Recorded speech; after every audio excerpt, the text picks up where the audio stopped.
where conversation flows as life is explored. Today on the show, we hear from the filmmaking team, Steve Ordower and David Kovacs, as they discuss making their recent documentary about interfaith marriage called LEAPS of Faiths. The film recently aired on Chicago's public television affiliate, WTTW, rating extremely high in viewership and continuing to spark conversation.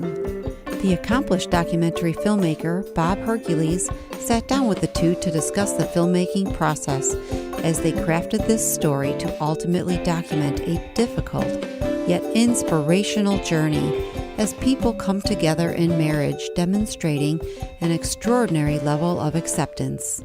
David, maybe you could tell us very briefly what the film, give us a little sketch of what the film is about. Sure. It's a documentary about interfaith marriage, about people who come together of different faiths, and in our case, Jewish and Catholic, but it could be any kind of interfaith, intercultural relationship, and some of the decisions and choices and outcomes that they make as they get married and raise families and have kids. Great. And Steve, how did you guys come up with this idea? What was the spark that started this project? Well, both of our kids were in an interfaith school called the Family School here in Chicago, and David actually was one of the founders. And when we would independently sit in the adult ed classes, you know, what was most revealing to me is the honesty that people were, grappling with this interfaith structure in their household and in their marriage, which was really incredibly refreshing and honest. And the more I took this in, the more I thought, wow, this would be a really incredible story to tell. And then when David and I met each other in the family school, we realized we were having similar thoughts about this. And once we started talking, we started to formulate an idea of making a film.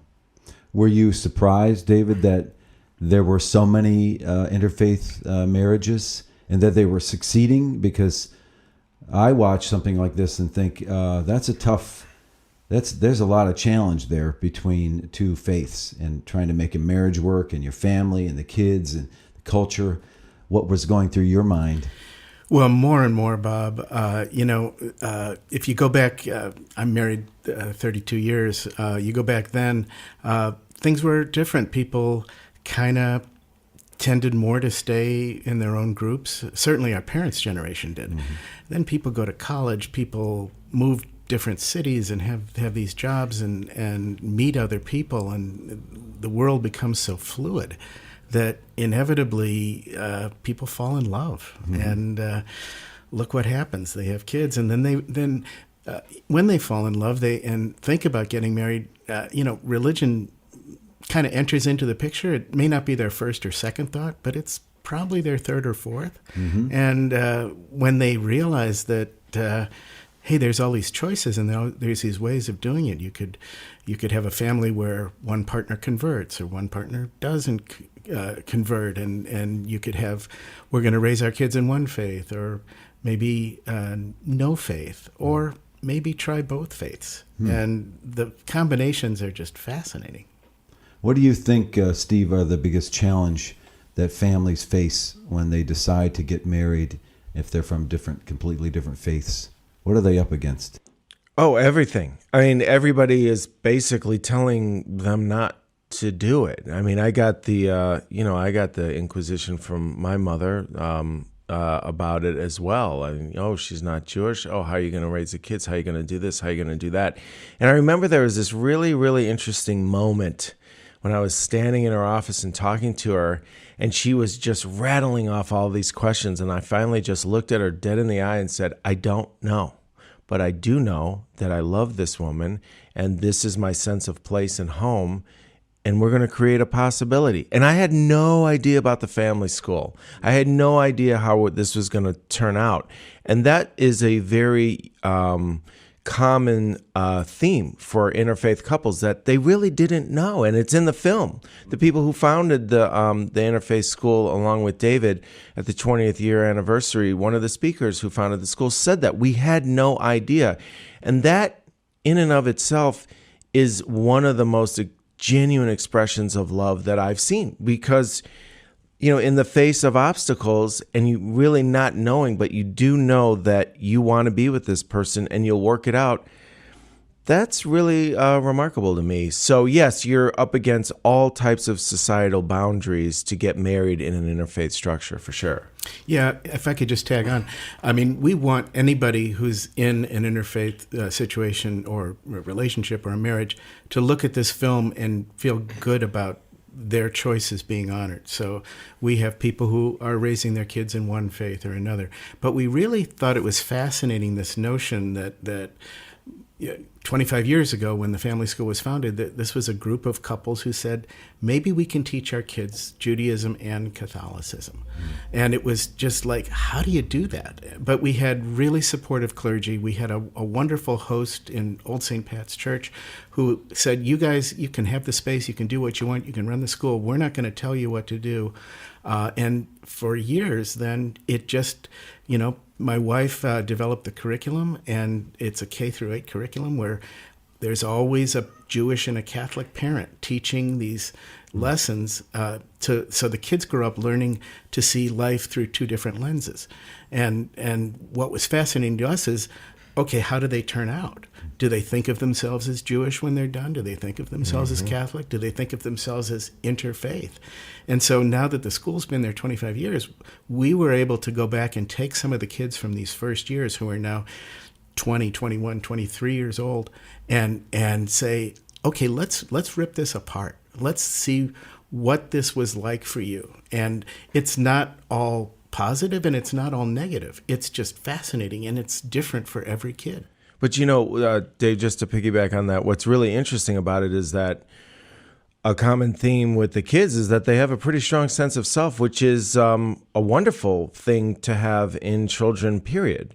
And, like some of the other obstacles is everybody telling you they're going to be really confused. It's like, no, actually, these children are probably some of the less confused kids that I've come across. And it was really obvious before my wife and I chose to be a part of the family school, when we saw the 8th grade panel when the children were graduating, and just listen to them speak. And what they said spoke for itself in terms of how grounded they were, how insightful they were. And I thought, I'm not really all that wrapped up in organized religion to begin with, but I do know I want my kids to have some of that.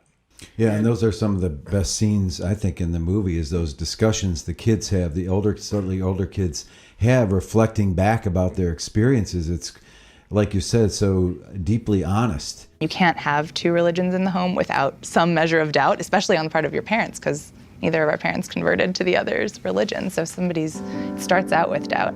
There's no faith without doubt, and there's no courage without fear. So I think that speaks to the need for parents to talk about this stuff with their kids, even if it's scary, even if they don't know, what to say. I feel like it's making courageous choices with faith, but being open-minded.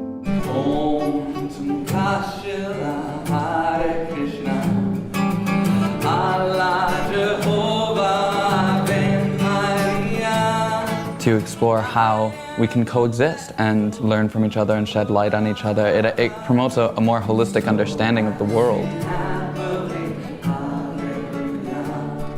The core of both of those religions is just to love other people and accept other people, because I think that that's something that is hard to remember. It's kind of a revelation for people to watch it and think, wow, they are really, in a way, they're very open-minded. They're, I don't know if you're forcing, but you're putting them in a position of having to open their mind a little more than normal. And I was thinking, extrapolating it to the larger world we live in, if this model could be bigger and not in multi-faith and interreligious, who knows what effect it could have when you think about the constant issue of the other, so to speak. Totally. And the problems that causes in not just our society, all societies all over the world. And I think that's the biggest reason we made the film, because when this is a growing movement. There's schools like this in Washington, D.C. and New York. There's our sister school in Mount Prospect that works very closely with us, the Union School.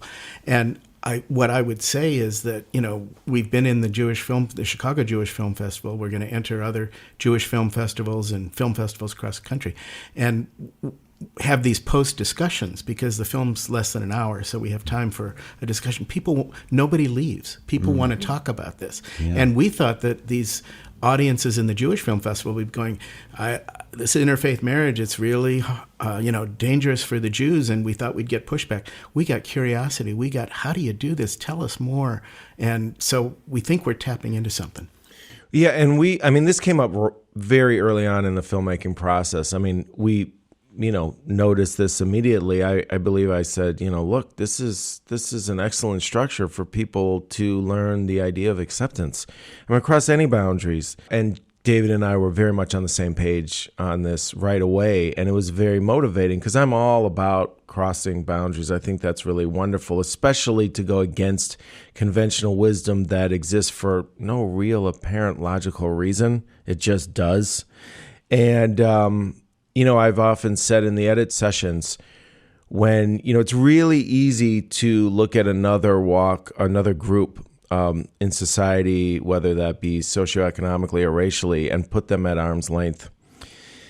It's a little harder to do when you know one or two people from that group, but when you marry somebody, it's impossible if your marriage has any chance of lasting. And so you are confronted with who you are, how you identify, and how you look at the world. And it's actually a real positive structure, not only for the parents, but also for the children.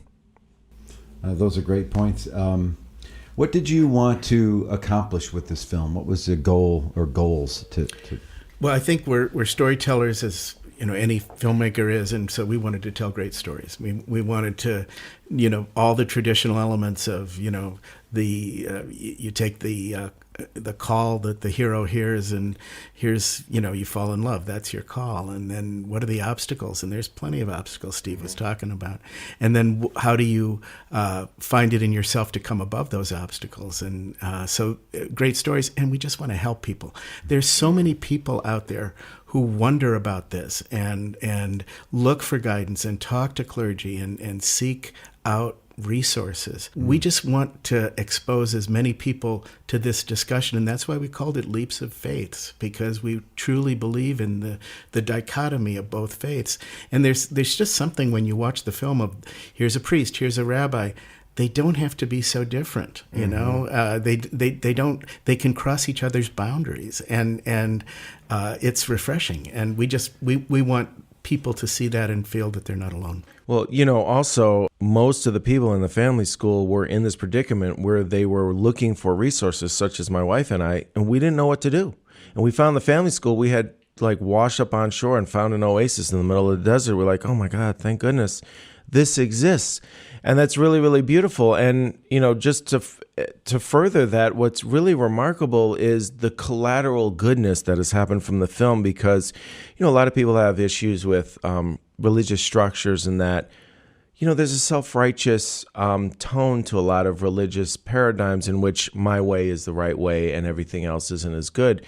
And that self-righteousness is not present with the clergy that are involved in this movement and in this film. We see priests and rabbis not only expressing that, there's other ways to the divine and spirituality, but also they've become friends. And it's really wonderful to see. And, I don't always show that when I'm in the midst of an interview and we're filming and, we're concentrating and all that, but I'm regularly moved by that. And I've also noticed that my own predispositions towards members of the clergy, particularly priests, have altered. And I've become friends with a couple of priests now. And it's really wonderful to get to know them and see how they appreciate what we're doing. And it's just a wonderful, humane experience. Another really compelling part of the film to me is the ongoing, I think you come back to these guys a few times. It's the priest and the rabbi that are sitting together, and they talk so, it's almost kind of an emotional thing where they talk about their deep friendship and how unlikely it would have been when it first started. But you can see it with the body language of their eyes and everything, that they are really, really, really close. And it's amazing that they're willing to rise above maybe the dogma of each of their religions to seek something greater by the unity of it all. And it's very impressive to me. That was Father John Cusick and Rabbi Alan Setcher. And when we taped that interview, we looked at each other and we said, okay, we've got a movie here. So maybe we should listen to a little bit of that. I was scheduled to do a wedding at the Marriott on Michigan Avenue, and the rabbi punted, and we needed a fill-in rabbi. So they called Central Casting, and this guy named Alan Setcher showed up. And every once in a while in our lives, we wind up with people who you thought you knew all your life. And I said, this guy could be the brother I never had. I just felt that, whatever it is you feel. And that began our personal journey as two religious professionals, but it began a friendship. If somebody would have told me that one of my closest friends would be a priest, my answer would have been, are you out of your mind?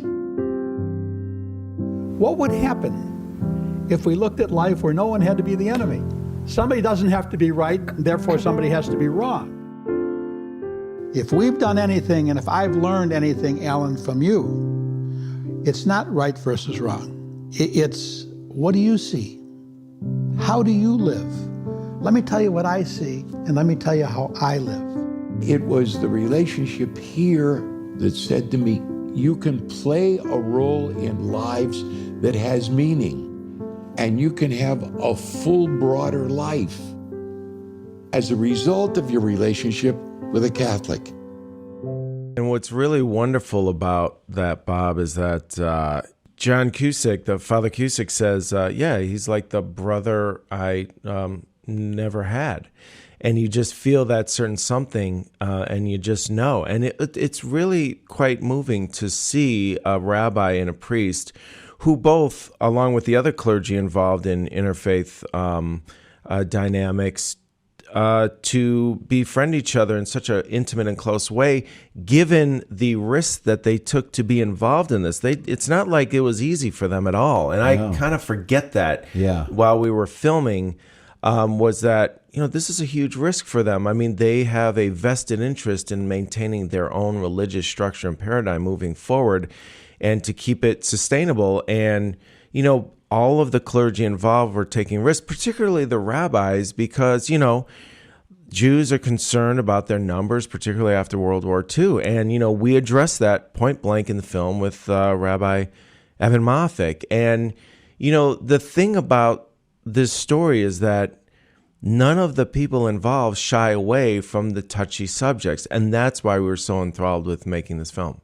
And it does seem like it's coming out at a time where things, some of the borders and some of the boundaries have broken down. As you talked about earlier, David, is that, 25 years ago, I think things were much more stratified. And one, I would say, positive development, perhaps, of our society is that a lot of those boundaries have been broken down. We're a much more diverse society. And I mean, we struggle with it, obviously, especially in these days, but we are a more diverse society. And it seems like there's got to be the film kind of ties into that idea that this is a time where this could happen. And maybe 25 years ago, it was much more difficult and people would have raised a lot of red flags about it. But now, I don't think it would strike people as being that outside the realm of possibility. So true. One of the comments from one of the rabbis in the film is, are these marriages really interfaith or are they intercultural? Is religion so important to these couples? Well, it could be. But what is important is that these are two cultures coming together. That's right. That have preconceived notions about each other. And that's why this is about black, white, Hispanic, Anglo, Asian, European. I mean, there's so many people getting married with different cultures bringing to the table.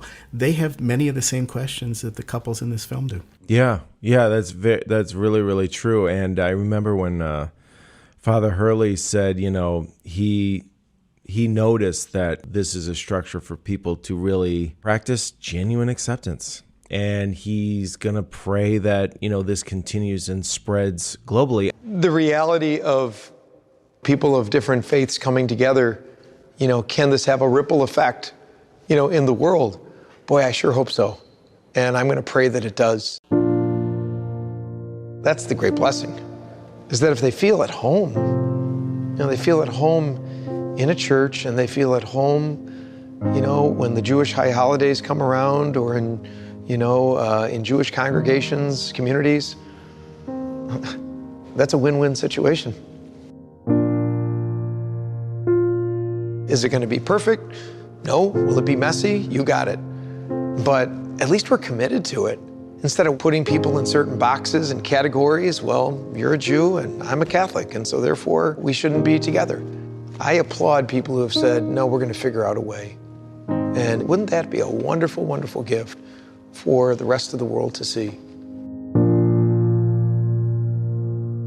I mean, it wasn't very long into the filmmaking process when I was just like, yeah, Dave, this is really amazing. This is a model for people to see.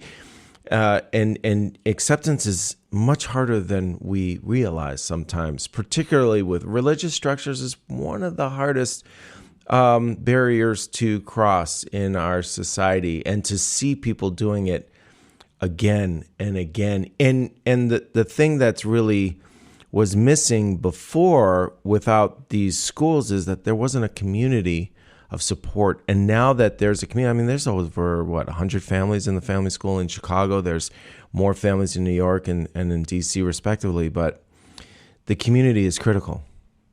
Is there any pushback to this from the children, some of the kids that are coming up? Because their parents may have made a decision, but the kids are their own independent beings. And I just wonder if there's ever a time where some of the children don't feel comfortable with this, or they want to go in one direction, or, how do the kids deal with this issue? I think kids are like little radar screens. If they sense that mom and dad are not on the same page and fighting, they're going to hate religion, if that's what mom and dad are fighting about. If they see that this is a place where mom and dad can come together, and we do this as a family, and we go out to lunch afterwards, and I see my friends, that's really what matters to them. They'll we hear it every year with the 8th graders, oh, I hate getting up on Sunday morning to come. Well, we all did for Sunday school. I mean, that when we went to a single faith Sunday school, if we did, we didn't hate it necessarily, but sure, the getting up on Sunday was not fun.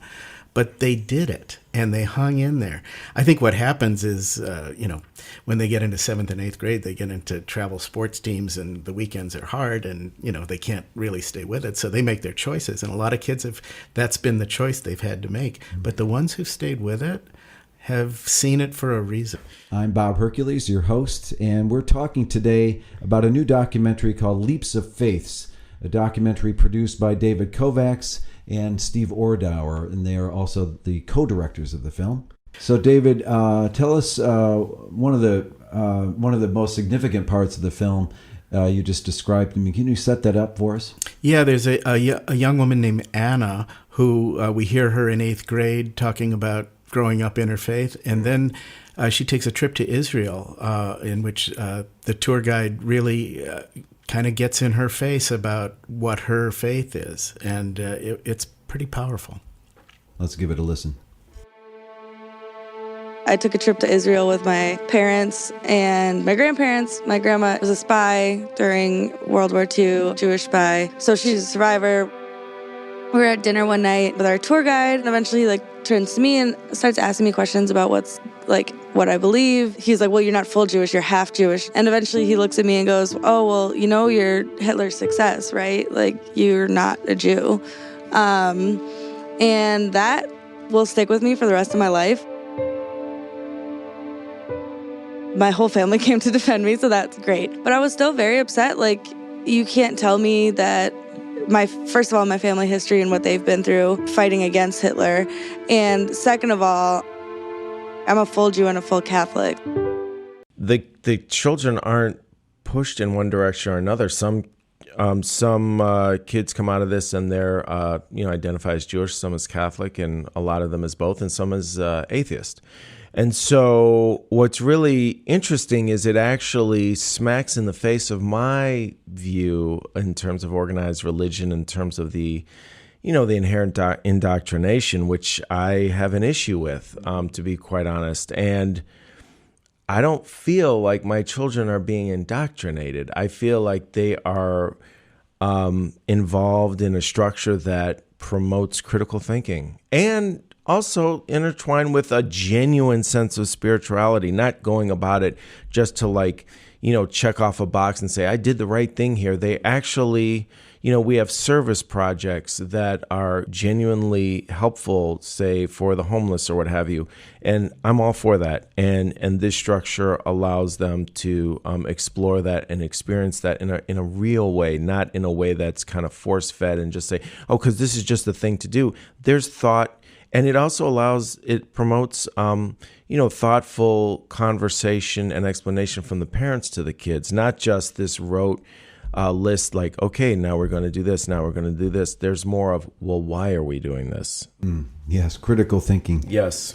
I notice in the film that there is no real opponents of this idea. And I just wondered what your thinking was in terms of your strategy in constructing the film, that there's no opponents to the concept of this. Well, that's funny you asked, because I was the one that kept screaming to Dave, we got to get somebody, on camera, this, that, and the other. And then as we moved forward, we thought, well, what are the real points that we need to make in terms of the opposition here? And really it's the theological differences and clashes or what have you, which we address point blank. And that, generally people, the children will be confused, and the numbers issues that Jewish people are concerned with. So we hit all those points, but what we really realized, and that's why we actually reworked the opening based on Newton Minow, the great former FCC chairman, who gave us some feedback. Just let people know that you're documenting this experience. You're not documenting the whole controversy around it. And we do that. So we bring up the points as needed, but we're really just focused on documenting this experience. And we're not trying to say it's good or bad. We try to be as true to the subject matter as possible. And so we had Evan Moffick talk about the ideological differences, and we brought up those other points very specifically, and we were adamant about it. But, it's not to say that it's not warranted to get an opposing view, but we didn't really feel it necessary. And we actually ran it by a rabbi who doesn't do, or hadn't done interfaith marriages for most of his career. And I said, what do you think? Do you think we need to interject an opposing view? He said, actually, no, because, per what I just said, we were really documenting just this experience and all of the, questions around that. So, right. I mean, you get into the, in a sense, the opposition by addressing it by a number of the people, right. Such as is one thing I remember is this religion going to get so-called diluted by combining Jewish and Catholic in this case, or something like that. And I know that's addressed in the film. So I sense that your strategy was that it's an internal opposition. People bring up the known opponents or the philosophy against it or whatever, and so that I thought was very effective. Yeah, it's embedded in our experience. Yeah. So it came out, right. For sure. Yeah, there's a moment when Alan Setcher, the rabbi, says they came to me when they were starting the school, and I said, you can't do it. You can't teach kids to faith. I mean, so then you get the idea that people start with a certain opinion and then they change over time when they see it. I think what our hope is that this film, especially when it gets out there, opens up the dialogue, and we'd love to do podcasts like this where we get people who have different opinions and really draw them out on that. Yeah, and I was really, adamant in the beginning. I just said, we got to ask them the tough questions. And, so sometimes David and I would tag team on the interviews, and I would be, the guy who came in after the easier questions. The bad cop. So what are we doing? We're starting a new religion here? Is that what we're doing? And, the answers that I got across the board were nothing short of inspiring. The biggest concern, I suppose, in long term is this question of fancy word, I guess, syncretism. That somehow we're creating some sort of a mishmash of Jewish Christianity that's some hybrid new thing that isn't one and isn't the other, and that's troubling for some people. I think. I don't think that's really what's happening. My experience is that we maintain the integrity of each of the traditions independently, but we create a shared container in which they're held. There's no, diluting of the religions at all, as far as I can see. Right, and that's addressed. One of the sequences I found most fascinating in the film is when you have some of the kids, you have some footage of them when they're a little bit younger, and then you have some modern day contemporary footage of them today, and they're reflecting back on their experience in the program. And we also hear a little bit about where they were at when they were 8th graders and now in the present. And let's just play a clip from this sequence.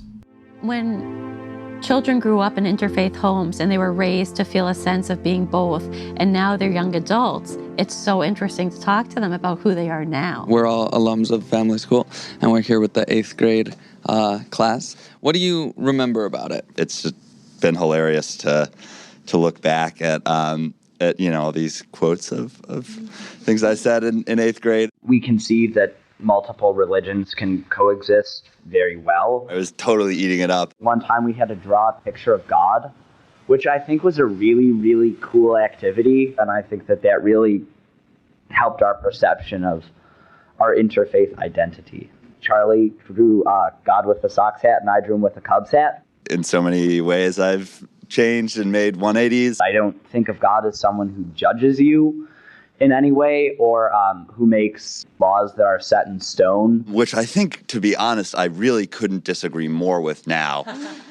To me, the notion that there is a real moral law and that God stands at the end of that moral law is a really important notion. I've really accepted everything, every religion. Then in other ways, I feel like, there's not a minute of daylight between who I was then and who I am now. One of my best friends from school is Muslim. I hang out with a lot of Hindu kids. So in general, I think that it's a great experience. Yeah, so any given religious group, no matter how culturally different from us, is sort of deserving of our utmost tolerance. Kids are great at being honest. And, there's this moment when Will says, I think that really believing is harder for me than it is for my Catholic friends or my Jewish friends who have this more of a certainty because of what they've grown up with.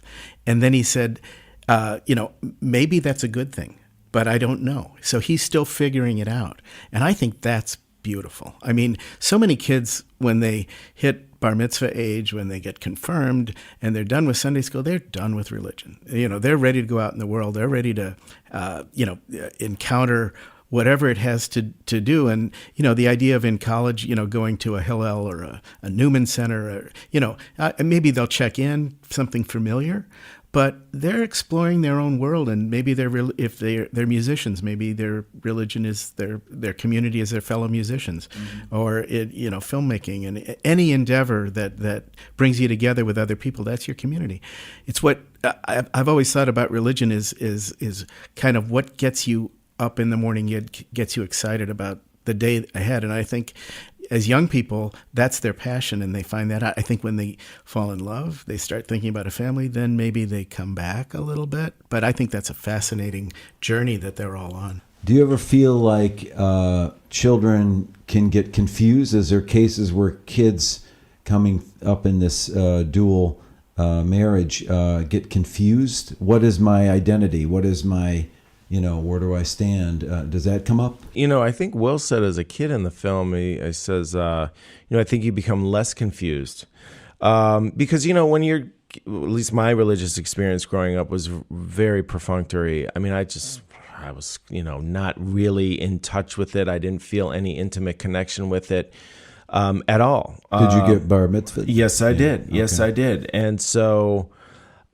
it's really refreshing to, hear these children talk because they have this heightened sense of awareness. So what, conventional wisdom says, oh, these children will be confused. And I say, no, that's not what the evidence shows. The evidence shows that these kids are probably more aware than the average kid by a long shot. particularly in one religious structure. Not that that's bad at all. It's just, I'll take this any day.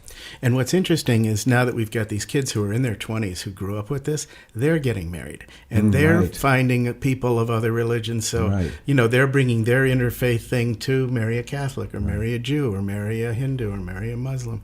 And when they do that, they say, oh, I'd really like for my kids to go to family school because, we can practice the religion that we share, but I'd like to have them see the other side in a kind of a safe space. So, it's to me, it's fascinating, the fluidity. When you're given a faith when you're born, that's a different set of religious experiences than what our kids have. They kind of are given two faiths, and they grow into those faiths, and that becomes their journey. Yeah.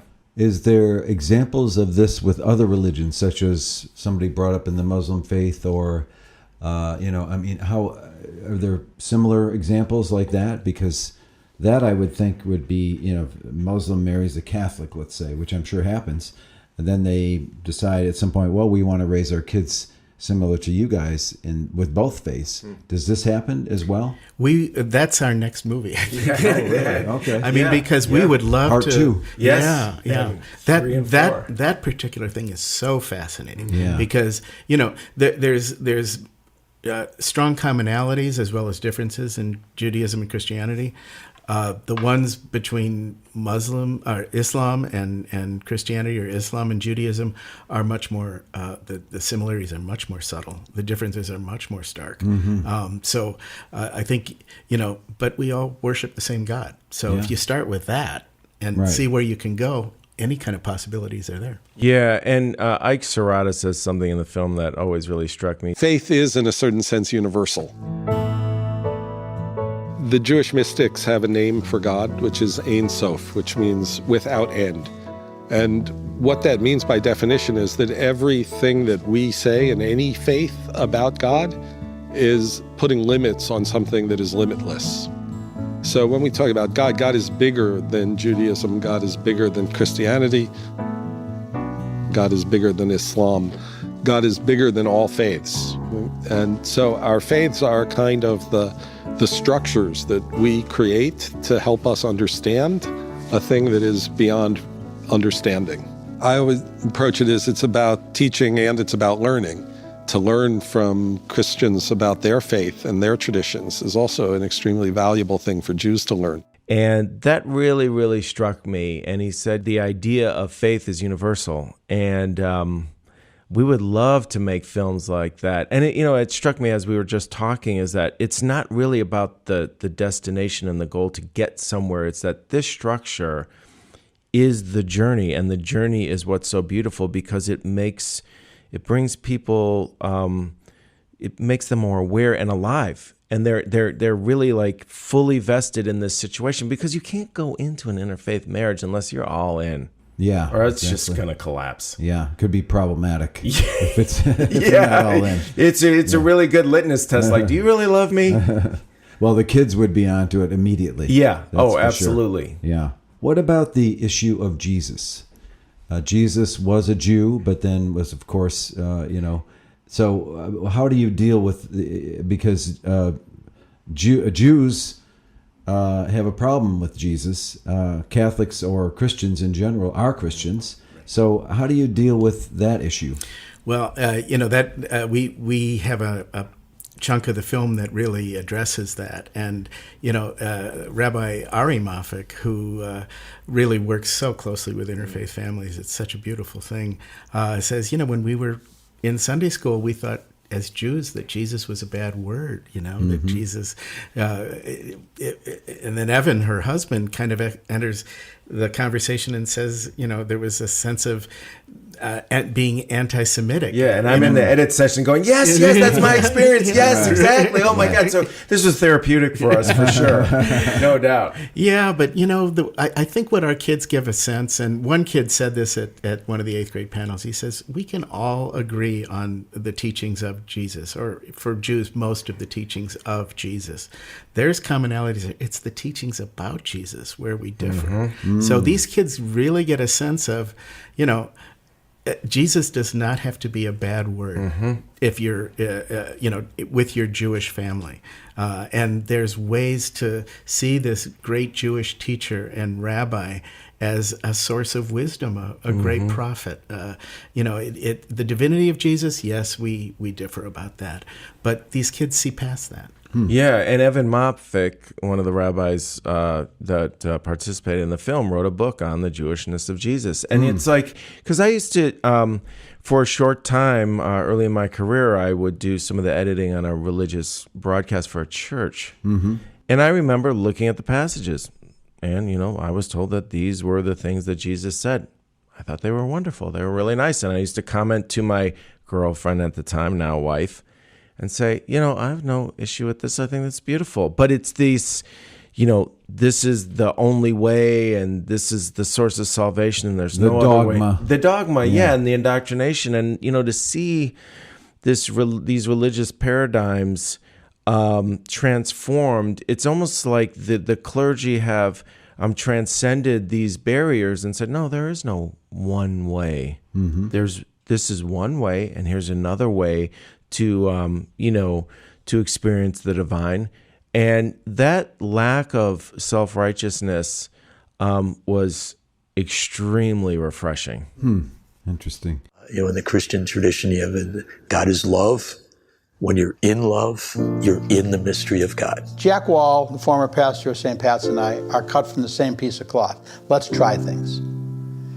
We're not afraid of making a mistake. And that was a fulcrum for what went on after that. I mean, because as you said, the lessons of Jesus are universal. It wouldn't necessarily be tied to any dogma or any thing if you use them, in a larger sense. Yes. But it was interesting as the curriculum developed, and my wife would write every year as the first class would get a little older. It took us till 6th grade to do a year of teaching about Jesus to these Jewish Catholic kids. And actually, developmentally, it turned out that that's right, because it starts a 2-year history sequence when they learn about how the religions were together, what tore them apart, and then over the centuries, what's happened to create where we are now. But this idea that it took this group of interfaith families, small group, 6 years to be able to say, let's teach our kids about Jesus. That just shows you where they were at. Yeah, and also like with the couples growing, being part of an interfaith relationship and eventual marriage, it's like putting a huge mirror in front of your own face, and because the other person's like, well, why do you do this or why do you do that? And most of the, a lot of times people say, well, I don't really know. So if you never have that structure in your life, a lot of people who go through one religious structure never have the benefit of somebody saying, why do you do that? And so it's just a wonderful structure for growth for not just the kids, but also for the parents. It's healthier in a sense that you're not just doing it because this is the way we always did it, right? Exactly. Never questioning it. Yes, so people are way more alive and aware. And the other point about that is the parents are teachers in these schools in Chicago, and so they have to learn and relearn what they learned growing up to teach it to their kids. And that's the other part, is the kids see mom and dad struggling with this stuff right along with them. And Right. Well, you also have to struggle with the other religion as well, which maybe you had no exposure. You were a Catholic. Maybe you didn't grow up. I mean, you didn't know many Jewish people, and it's a whole new world. The same with Steve, oppositely, or anybody in this program, I would think. What did you both learn from making the film? Wow. I learned the incredible amount of support that's possible when you ask people to help you do something. This story is the story of so many people. Over 25 years, hundreds of people have been through the Family School and the Union School in Chicago, and these 2 schools in D.C. and Washington. And when they figured that we were going to make a movie that told their story, that they could share eventually with their families and friends, they said, you guys go. And the outpouring of generosity from people was just astonishing to me, that people would believe so much in a project. We started with a GoFundMe thing, and then we became a fiscal sponsor with Chicago filmmakers so people could get a tax deduction. And people have just seen this. We did web videos and tried to show people what this could be with a little, 3 minutes of this and 4 minutes of that, and people, thousands of people on Facebook, and just people just saying, "You guys go tell this story." And that's why now that we're out there, and it's so rewarding. Yeah, I mean, I've learned along with that, David, which is great.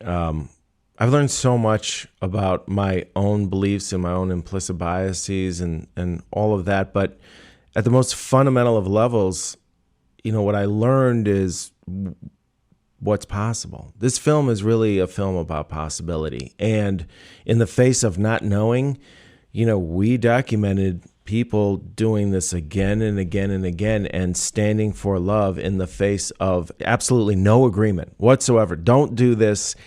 And it was very, very inspiring. So what I learned first and foremost is that possibility is alive as long as people declare it. And in the name of love, anything really is possible. And that's what was so inspiring for me personally. And I'm pretty sure I speak for David, is that was the basis of the inspiration to make the film. The generosity of people has been remarkable. But Steve and I have put our hearts and souls into this for 5.5 years and our own money. So we're not there yet. And people are still contributing on our website, and that's even more gratifying too. And you need resources to get a film like this out as well. A film, making a film is one stage, unfortunately for you guys. But you have this stage you're in now, which is to get the film seen, to get the discussions, to have it be a catalyst for discussions of these issues, and somewhat new territory for a lot of people. So it's a valuable film to get out all over the country, really, across the world, really. Yes. It'd be fascinating to show it in other parts of the world and get the reaction. One other thing I was going to ask you was, the families and the kids and everything that are in the film also seem quite generous to you, that they allowed you into their lives. And this couldn't have been easy, because these are delicate issues and emotional issues, and they go to the core of a person's soul in a sense. And they let you in, and there's some remarkable footage in the film of people and kids, families, just letting you kind of film what was happening. And I thought that was remarkable. Yeah, the generosity of the people in the film is incredible. I think that kind of happens because we've all spent years talking out loud about this. We don't keep this stuff inside. There's meetings, there's forums, there's services, there's all these ways that people are public about this. And so you're used to it in a sense. Yeah. And, when you're in a community like that, you realize that the possibility that is alive and thriving isn't normal. And so when you step out of that paradigm, you realize, oh, wow, this is extraordinary. And also, we're not just talking the talk, we walk the walk too. David started the family school in Chicago, and, my wife and I and our kids participate in it now. So we come with that embedded sensitivity. So there's a trust level there. And I think that people genuinely want to talk about it. I mean, I know there was one parent that we had to take one thing out, I believe, when we have shots of Father Tom Hurley, the priest, carrying a Torah with a rabbi following around it. And it was really just extraordinary how happy the rabbi was. Yes. She was just lit up, and everybody was touching the Torah. As the ceremony proceeded. And, one of the fathers did ask, I don't know if, my in-laws or my parents, so to speak, will be all that comfortable. Could you edit that out? But that was really the only thing. And he was very much up for participating in whatever way he could. But honestly, 99.9% of the participants were totally fine with anything we showed, and they wanted to be a part of it, and they wanted to say to their relatives who didn't totally understand, or they tried to explain, just say, watch this. Just watch this film, and you'll understand. Right. And oftentimes people have really made breakthroughs with their relatives as a result of showing even snippets of the film when we were making it. Right. And what are your plans now to take the film out to the broader world? Well, we'll be. Question. Yeah, it is. Yeah. That's why I asked it. We're It's good to be challenged. We're looking to be in as many Jewish film festivals and regular film festivals as we can. It's funny that you say Jewish film festivals. Yeah. Are there no Catholic film festivals, or how about just religious film festivals? Because that almost contradicts your message. I mean, it seems like there's a lot of religious film festivals in general besides Jewish. We don't. Well, if there are, we want to enter those too. Yes, sure. We're lucky with the JCC Chicago Film Festival that they gave us a slot, and it sort of helped power us up into this. I mean, there's 110 Jewish film festivals in the country. Really? Wow. And I mean, in places like Huntsville, Alabama, where there's probably like 6 Jews, but they've got a film festival. Yeah, and I just thought it was so odd that we're being received so well by the Jewish community. We were just starting to get out there, and we had finished the film, and then we got.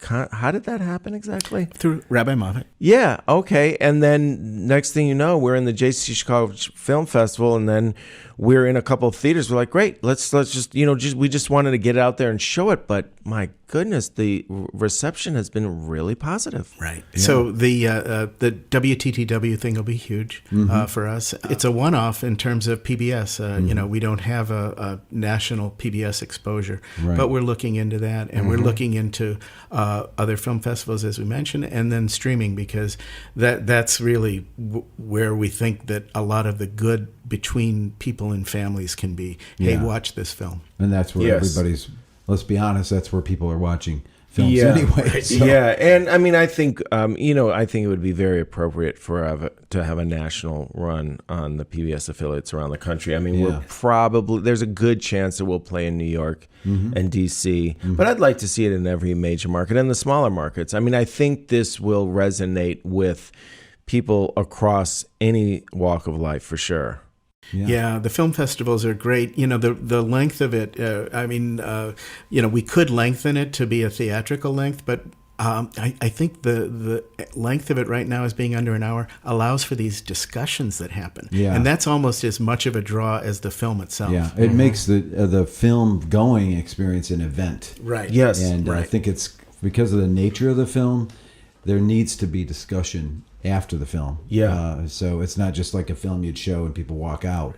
There's a lot of questions people would have, as you saw when you showed it here. Like I would envision, family members sitting around the TV as well, and right afterwards having, new and fresh and insightful conversations that really weren't possible before seeing the film. And that's really what we want. And we should mention that it did show a couple of times at Old St. Pat's Church here in Chicago. Okay. And we should mention that Old St. Pat's hosts the family school in Chicago, which is just everything about it is extraordinary. And you just don't see that. And what's really wonderful and gratifying to hear from the clergy is just how much they enjoy being involved in this whole paradigm of interfaith education for the kids. They really, really love it.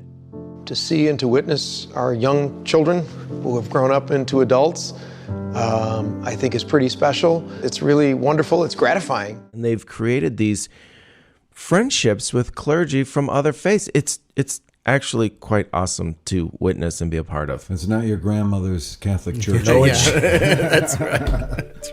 No, sir. And we're talking with the co-directors David Kovacs and Steve Ordower, the producers and directors of the documentary LEAPS of Faiths.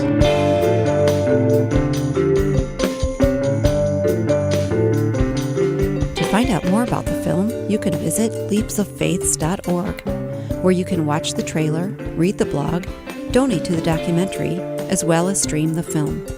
Next week, join regular host Steve Ordower as he sits down with the prolific filmmaker Bob Hercules as they discuss his latest film, Maya Angelou and Still I Rise.